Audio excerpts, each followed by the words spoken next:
Welcome to Strip Cover Lid. I'm Adrian Fort. And I'm Dalton Gentry. And in our attempt to bring you the worst of consumerism, we're here with you for... a book haul. Book hauls are popular. People like book hauls. They want to know what we're reading in our spare time, what we're putting on our shelves. Sure they do, you capitalist. So anyway...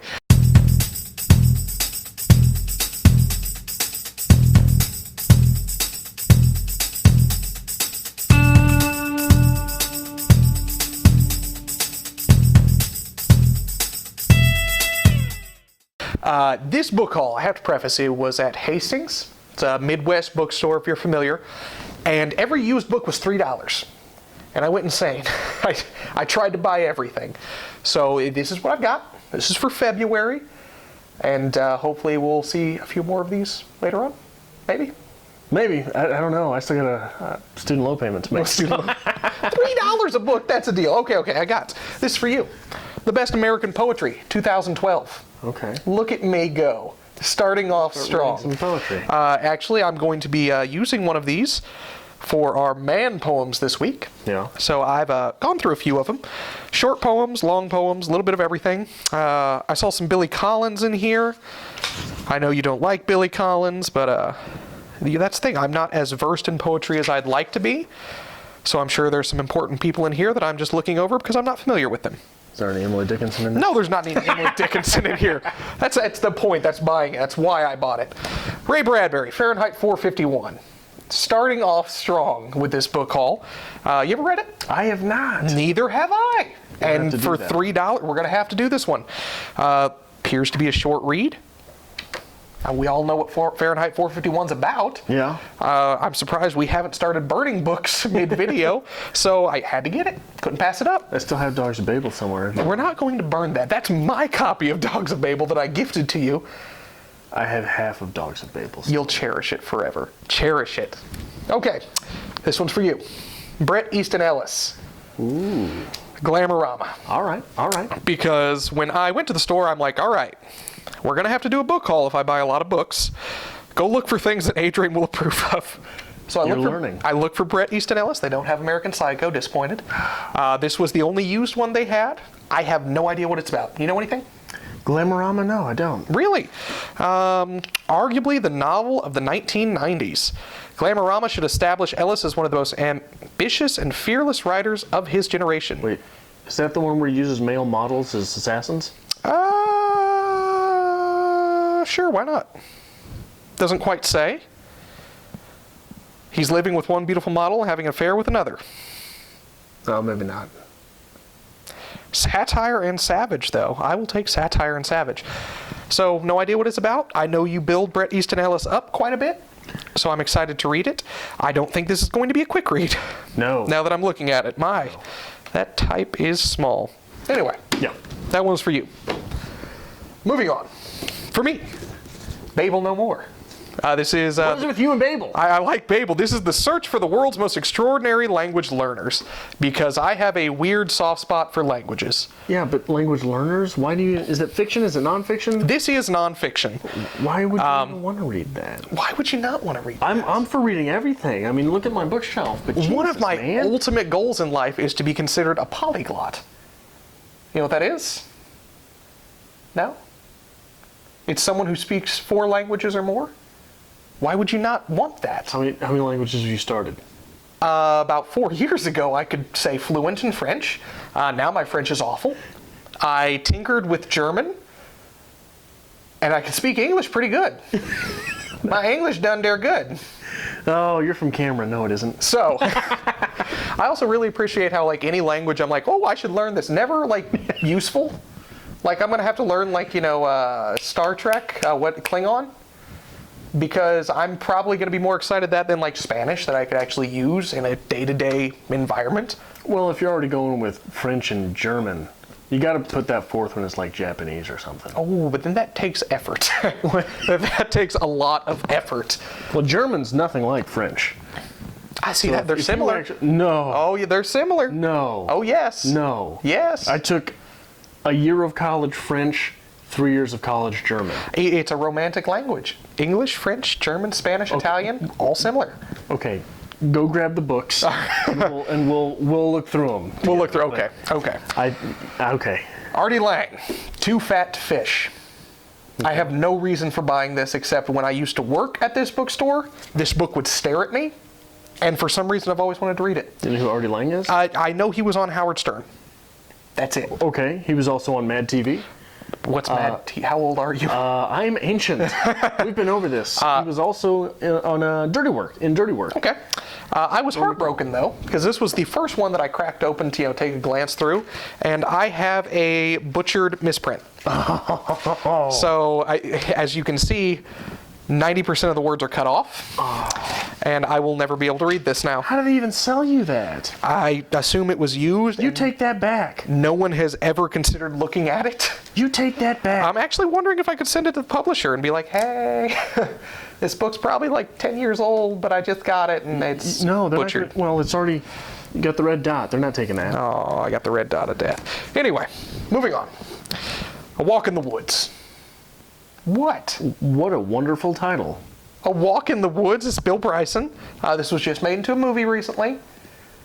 This is, we're moving out of winter. We need some, never mind. I have A Walk in the Woods. Let's get rid of that one. We're done here. I don't know anything about this.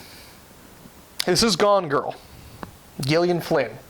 This is very popular. And I think it's set in Missouri, or mentions Missouri quite a bit. Nope. One warm summer morning, North Carthage, Missouri. This one's really popular. I don't know anything about it. Don't you already have that book? No. I'm pretty sure you've already got that book. I might, but no, it's one of those things that we're not familiar with anything that's popular right now. We don't do that. We have no clue what to read, but everybody keeps talking about this. Yeah. And for $3, yeah. All I really know about it's Ben Affleck. Ben Affleck? Did they make Ben Affleck? Did they make a movie? Yeah, it's a movie. I'm ashamed that I don't know that. Well, I'm ashamed that I do. Yeah, I don't like Ben Affleck, so I'm not going to be able to read this now.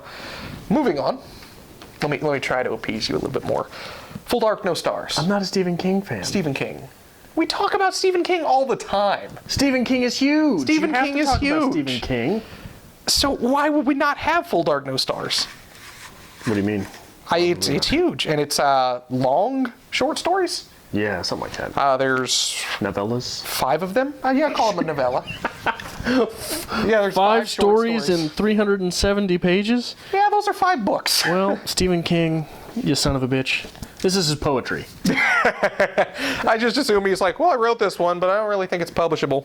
I'll just put them all together. I don't feel like finishing this novel. Period. Short story. Stephen King. My final one. Your final one. And I'm just afraid you might actually hit me. The Casual Vacancy by J.K. Rowling. Now, I like Harry Potter. Okay. The rest of the civilized world likes Harry Potter. Okay. You've never read Harry Potter. I have not even cracked open a Harry Potter. That was my childhood. I lived with someone who read Harry Potter once. Did you really? Yeah. And you didn't just consider, oh, maybe I'll pull this off the shelf and read it? No. It's huge. Huge. I don't care. That was my childhood. That is the first series that I started reading, that I read all the way through. How old were you? I don't remember how old I was when it first came out. I remember I bought the 3rd book first, because everybody was talking about it, and I was in like middle school. 13, 14? You know what I was doing when I was 13 or 14? Working. A job. You had a job. Digging ditches on the side of the road. I assumed you were like a lumberjack at one point in your life. Anyway. That's when I was 8. Casual Vacancy. Don't know what it's about. Know it's J.K. Rowling. No, it's not considered the greatest. So I'll find out for that myself. was hated, wasn't it? A lot of people didn't like this. So we'll see. Again, a short, brief read at 500 pages. I have something to add to your book haul. You're a gift. You're a if you will. Thank you.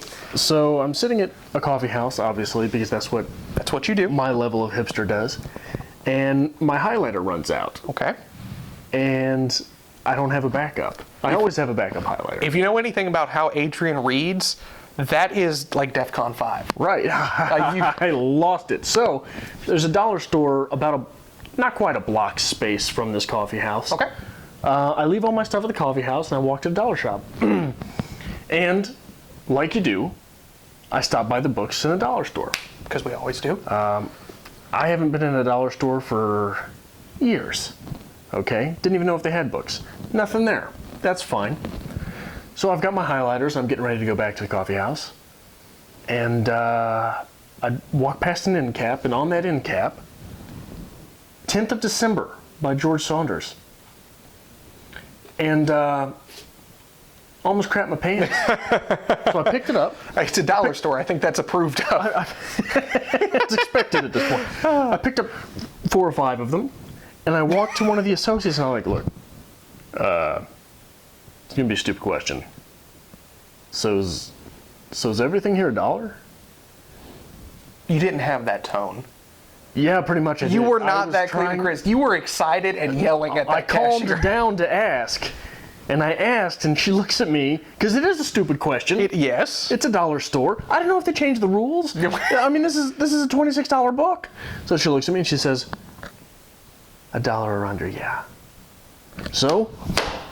George Saunders. George Saunders. I got a lot of them. Look at you. Look at you are go. a gentleman. Thank you. I'd say, actually, I bought you a book once. I bought you the Hemingway. You did? Because that was sitting at work one day, and I had no idea what it was about. I think it was just trash jokes.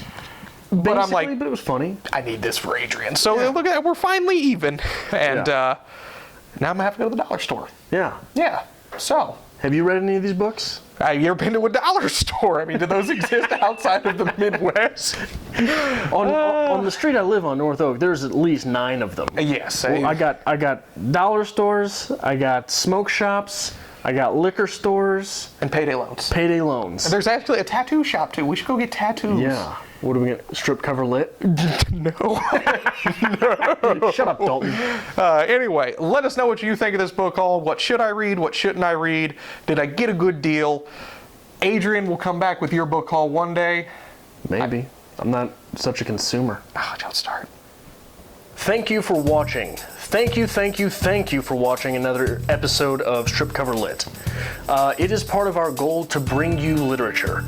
Be that from the writer's perspective, the reader's perspective, be it from film, books, poetry, no matter what. That's part of our goal here. The best of literature and writing almost every day of the week. Right. So if you noticed something here that brought value to your writer's life, we'd really appreciate it if you hit that subscribe button. That really is what pushes us. I mean, we wake up every day, we're like, hey, how many people are actually following? How many people are watching? What can we do here? So make sure you're hitting the subscribe button. Join us every week, actually. Monday, we'll start your week off with a 6 list, get you back into your literary week. Tuesday, we'll hit you with our reader's review. Book review, pretty simple, easy, straightforward. We'll go back into another 6 list on Wednesday. Thursday, we do a little bit of something fun. We'll do challenges, we'll do tags, maybe book hauls. Maybe a makeup challenge. A makeup challenge. We'll see what's coming. Friday, we'll hit you with a writer's quote of the week, get you through the weekend, make you think. Saturday, we'll hit a writer's workshop of the same book that we covered in the reader's review. And Sunday, we'll try to get our normal lives back in order to come all back right back on Monday. So make sure not only that you hit the subscribe button, but that you follow us on Twitter at StripCoverLit, at StripCover. At StripCover on Twitter, because on Facebook, we're at StripCoverLit. And on Instagram, we are... On Instagram, we are StripCoverLit. I don't have the internet. I know you don't. Make sure you hit that subscribe button, guys, and we'll see you next time.